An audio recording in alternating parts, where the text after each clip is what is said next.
Hi everyone, welcome to this first presentation that I'm going to be doing on this channel. This is a talk aimed at trainee pharmacists, pharmacy students, just regarding respiratory medicine. So just to introduce myself, my name's Aaron Cunliffe. I'm a specialist respiratory pharmacist working in secondary care. I work in hospital. I specialise in tuberculosis treatment and management, the management of interstitial lung disease, but I've also got a heavy focus on asthma, COPD, and really this channel is just going to be about helping you guys prepare for your registration examination if you are a trainee pharmacist, or just getting more up to speed on practice if you are working in hospital and community, in GP practice, and even if you want to keep a bit of CPD going if you're working in industry. So that's what this talk's going to be about today. So it's really going to focus on optimizing respiratory prescribing across care settings. So why does this matter? So respiratory disease has a huge cost for the NHS. Asthma costs about £3 billion per year, with COPD being about £1.9 billion per year, and a combined cost directly to the NHS of about £5 billion per year, which is a massive environmental impact on the healthcare system.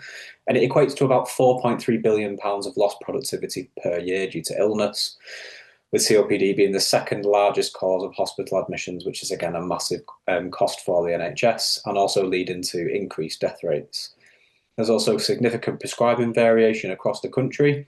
It takes about 2.4 million GP consultations per year and to see all the COPD patients that we know about.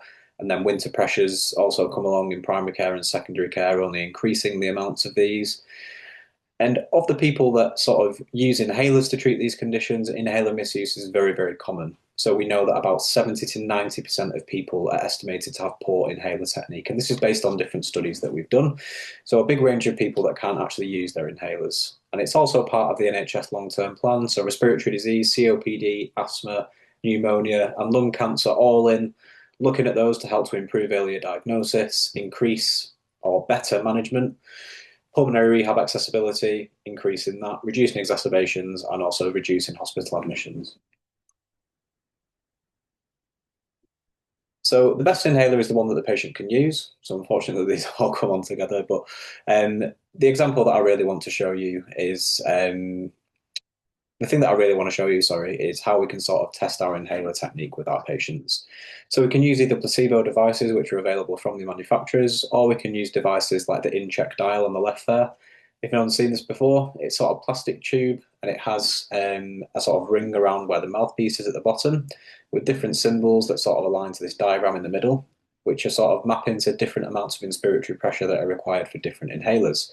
So essentially what you need to do is twist the dial so that the arrow that's pointing just above where it says DPI, then there's a red box and there's an arrow pointing towards the mouthpiece.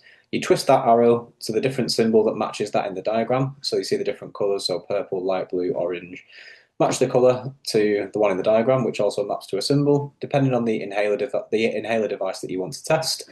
Ones that require a lot of inspiratory flow are up in the purple. Ones that require very little are down in the light blue and orange. Do that. Ask the patient to inhale with the correct inhalation technique. If they can do it, if they pass, a little red magnet will move upwards and it should land in the green area for either an MDI or DPI. MDI being metered dose inhaler, DPI being dry powder inhaler. If they inhale and it gets pulled up to the red area, it means their inspiratory flow is too much, so they're going to get too much deposition on the back of the throat. That's going to lead to too much drug deposition on the oropharyngeal layer, not enough into the lungs. They might get side effects like oral thrush, for example, if there's a steroid in there. So how do we choose an appropriate inhaler device for our patients? So this is a tool called the ACT tool. So we should assess, choose, and train. So to assess, we should ask the patient to breathe out, lift their chin up before trying to inhale, and then ask them to do both of the following methods. So slow and steady, about 3 to 5 seconds, so like that, or fast and forceful, like that. So slow and steady should be for our MDIs, our metered dose inhalers. They're our traditional canister and pump inhalers. And fast and forceful for our dry powder inhalers, because the onus is all on the patient to pull the powder out of the inhaler. If they can do slow and steady, we go for that metered dose inhaler, the one with the canister and the sort of little mouthpiece, the one that we all know about when we think about inhalers. If fast and forceful, we'll consider a dry powder inhaler, which we'll come on to later. We should consider the use of training devices at this point, and if you're unsure after observing the patient, then you might want to refer on to someone who knows what they're doing. But we'll come on to that when we talk about train. Then you would choose the correct inhaler device, also thinking about the environment, because the best environmentally friendly inhaler is one the patient can actually use. If they can't use it, it's going to get thrown away, it's going to get discarded, and then we won't actually be able to use it. So that's going to have a massive impact on the actual environment. Then we should train them. If you feel confident as a healthcare professional, train them with a placebo device, signpost them to videos and links. Asthma and Lung UK have a really good website all about the different inhalers, which I'll come on to later.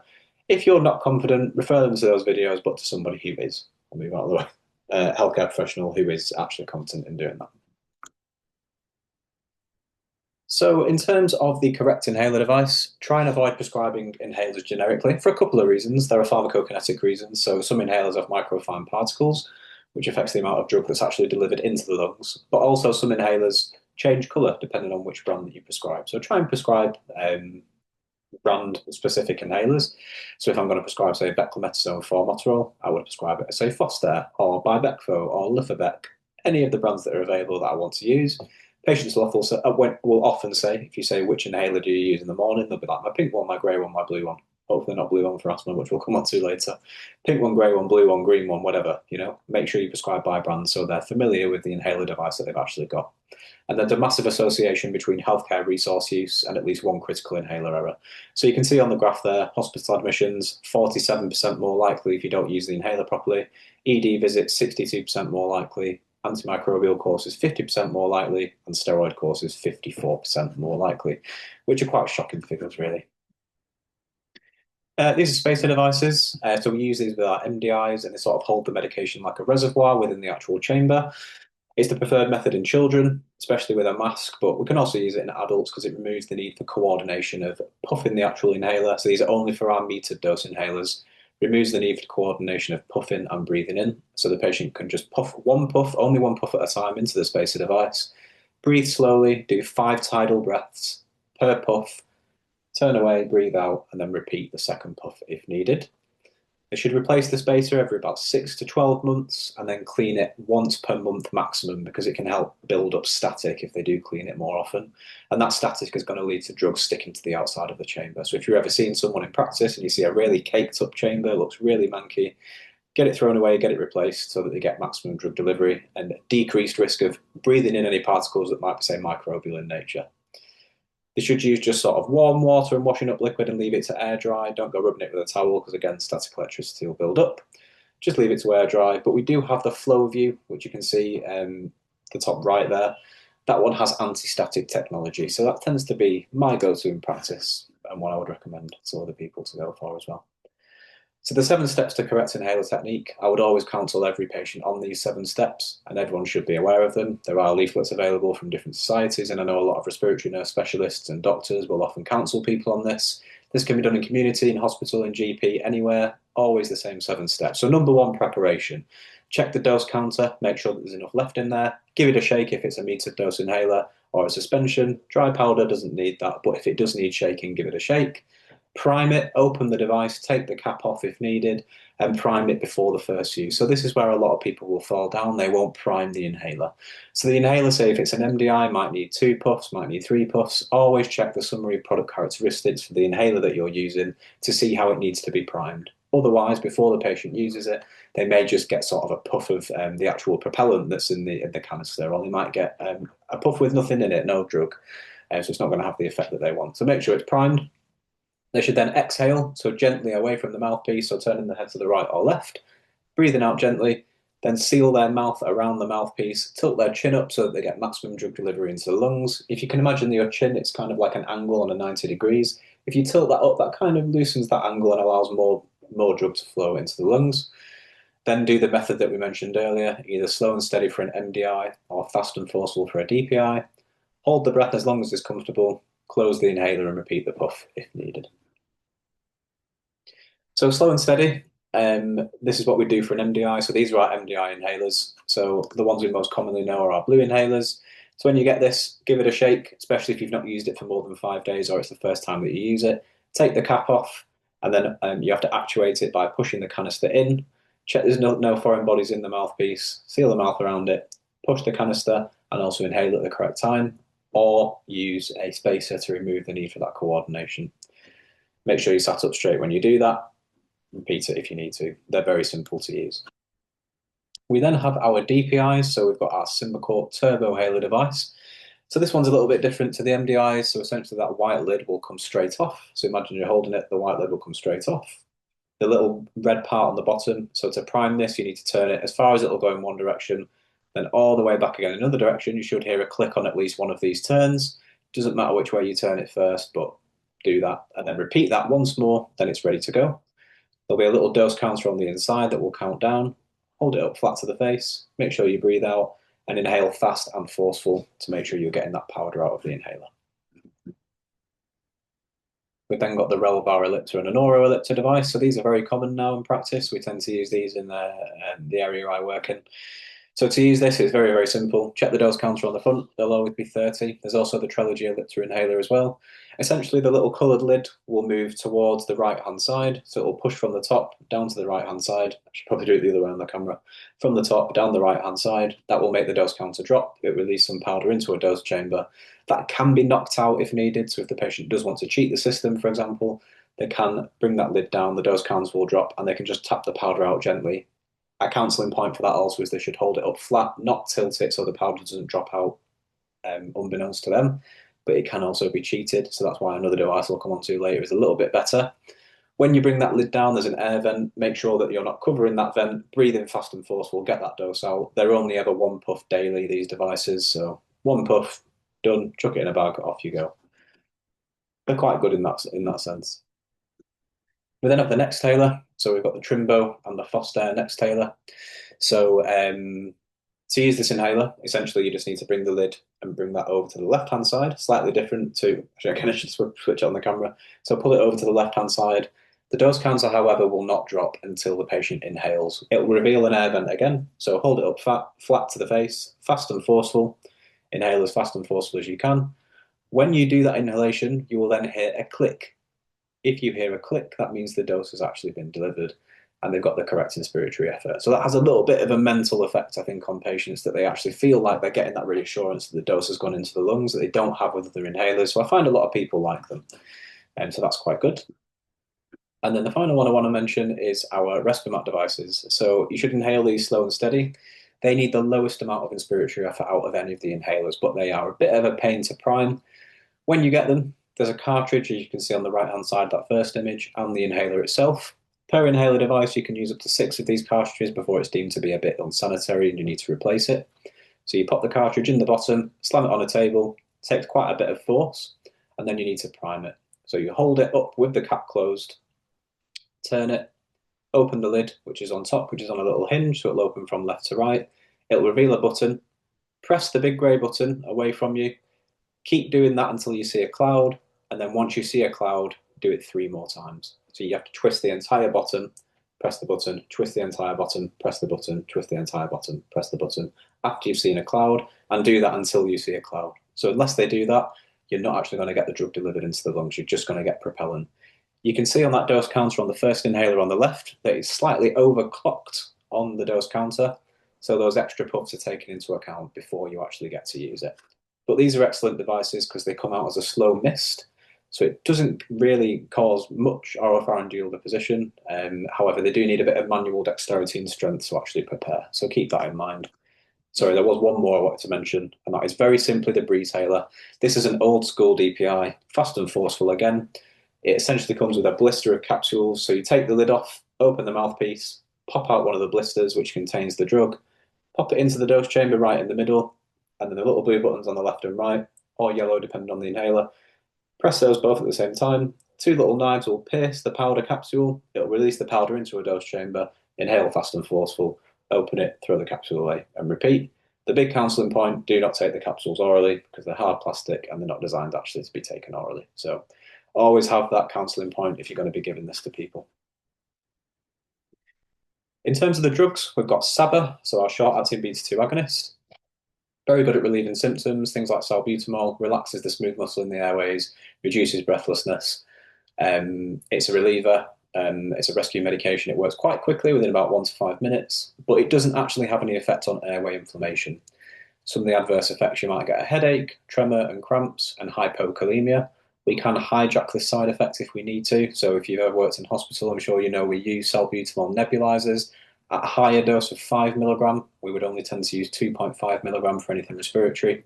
But 5 milligram, because we want that off-target binding, we want that side effect of hypokalemia if we're going to use it in a patient who's got hyperkalemia. So we can give back-to-back salbutamol 5 milligram nebulizers to bring that potassium down from a high level to a lower level, sort of hijacking that side effect that we normally don't like. A good way you can tell if someone's overusing their blue inhaler, though, say if they've got asthma or COPD and they've been on it historically, ask them to hold their hands out, see if they can hold them out flat. If they're sort of shaking a bit like this, and there's no other reason for it, very likely that they're overusing the salbutamol because they get that tremor in their hands. So always ask a patient to do that if you're worried that they're overusing it. I'd say anything more than about 3 inhalers in 12 months is probably too much and should be reviewed in terms of what we've actually got on the prescription. Should we be increasing treatment? Should we be switching to something else depending on the disease? We've then got LABAs, so long-acting beta-2 agonists. Examples of these are bilanterol, salmeterol. They have the same mechanism of action and side effects as SABAs, so they're beta-2 adrenoceptor agonists. They dilate the airways, but they just last a lot longer, so they last about 12 hours, which is quite good. So it means you only need to take them once or twice a day. And they take about 15 to 40 minutes to onset. However, formoterol is the sort of the outlier, if that makes sense. So formoterol is the one that acts very, very quickly and the one that we now use in our new MART or AIR regimens. So I'll do a separate video on asthma, but MART and AIR are our new regimens that we use to treat asthma. And they derive from NICE guidance a long, long time ago, but the AIR regimen specifically features in the 2024 BTS sign and NICE guidance on asthma. That's an as required anti-inflammatory reliever inhaler therapy, where we'll use a combination inhaler containing formoterol, so something like, say, Foster, or something like the Symbicort Turbo inhaler that we saw earlier. And we'll use that just as and when in place of a blue inhaler because it contains that steroid and it contains a fast-acting beta-2 agonist. And our MART regimens are where we have a regular dose of that same inhaler, so say 1 puff twice daily, and when required. And both of them will be usually up to about 8 or 12 puffs per day, depending on the inhaler that we're using. So with formoterol, it's very good because it reaches peak bronchodilation within 1 to 3 minutes, but has a very rapid onset of action, sometimes even less than salbutamol in some people of 2 to 3 minutes. So very, very fast onset and very, very long action, which is very good. So that's ideal in place of our blue inhaler, and that's what people should be using if they're ever having an asthma attack. We've then got our short-acting muscarinic antagonists. So these target our M3 receptors in our airways, and they antagonize acetylcholine-mediated contribution to bronchospasm. So they actually relax the smooth muscle in the airways by targeting and blocking those M3 receptors. Take about 30 to 40 minutes to act. The duration is about 3 to 6 hours, and the examples of things like this are ipratropium, which we can often nebulize, and we can also have it in inhaler form as well. The side effects of these, however, are anticholinergic side effects, so our antimuscarinic side effects that we all know and love. Some of those being urinary retention, tachycardia, blurred vision, dry eyes, feeling dizzy, feeling confused, and also feeling hot with decreased sweating. So keep an eye on these, especially in our older patients, and also people who have conduction disorders, so things like myasthenia gravis. We might want to be cautious with using muscarinic antagonists. Even though they are inhaled, there could be some systemic effects. So make sure that we screen our patients before we start them. Very uncommon to be on a SAMA versus a SABA. We may only use it if, for example, they get side effects on a SABA. So if salbutamol was giving them that tachycardia, or they were getting hypokalemia or headaches or palpitations, we might switch them to, say, ipratropium. Finally, we have inhaled corticosteroids. They reduce airway inflammation, and they, when used regularly, can reduce exacerbation, but they do have some side effects to be aware of. So oropharyngeal candidiasis, adrenal suppression, osteoporosis, growth suppression, especially in children, cataracts, glaucoma, pneumonia. And the MHRA is about central serious chorioretinopathy. So CSCR, and you can see that on the gov.uk drug safety update section. It's a retinal disorder, and it's known to occur with systemic and local administration of steroids. And it's usually characterized by an accumulation of subretinal fluid at the posterior pole of the fundus, which causes retinal attachment. You should report blurred vision, bright light, or contrast sensitivity when you're using steroids, and we should counsel our patients about these. The big counselling point, though, is that we should wash our mouth after use to reduce the risk of oral candida, as you can get a sore mouth and throat with that. So make sure you rinse your mouth out if you're ever using this inhaler, especially our patients that are on our MART and air regimens, because they'll be using it regularly throughout the day potentially. And then also we've got prednisolone and hydrocortisone, which are oral corticosteroids that we might use to treat exacerbations of asthma and COPD. So that's it for this part one of this talk on optimizing respiratory prescribing across care settings. Hope that was useful for you. Next time we'll talk about asthma. We'll go through asthma as a disease, what it is, how we diagnose it, what the treatments are. We'll also look at the BTS NICE sign guidance, some local guidance from the area that I work in, and then we'll also have a look at some GPHC style questions as well. Thank you very much and see you in the next one. Bye, guys.